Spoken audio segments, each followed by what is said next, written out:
So ayan guys, at tandaan lang po tayo at madulas at malakas po yung agos. So tandaan lang, no? Nakawid po tayo. So napakadelikado po para po sa ating ating paglalakbay guys. Yung ingat, doble ingat po tayo. Napakadulas po ng bato. Okay.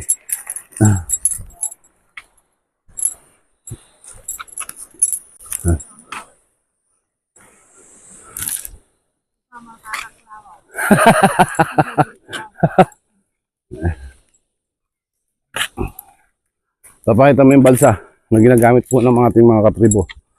Yan. Ito po yung ginagamit guys na balsa para po sila yung makalipat po doon at makapunta po sa kabayanan.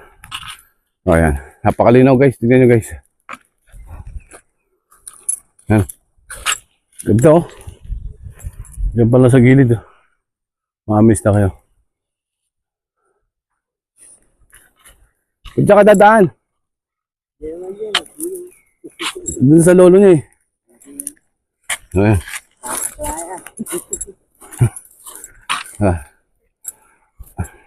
Tatakla ka!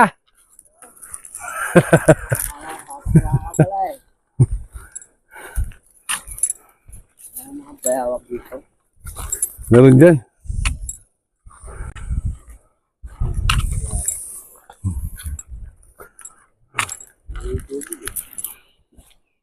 So ito na po guys, nandito na po tayo sa lugar kung saan po yung lolo ni JR nakabila po ng lupa rito. Ito po yung koprahan po nila, no? Dito po kami nung nakaraan, ang buko na ating mainom. Yan. Paganda po ng lugar na ito. Tayo tabayan na lang po natin. So dyan po maraming bonsai guys. Yung bonsai po na labuyo yung manok. Tataas po niyan. Ngunit napaka-ilap at napakahirap pong huliin ng mga yan. So makikipaghabulan ka talaga sa kanila.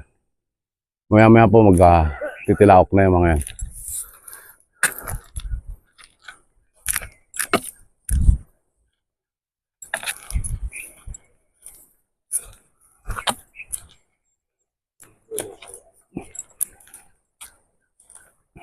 Tumba no? Oh. Hindi, sobrang ano na yan, tubig. Tumumba yung isang puno. Ayan guys.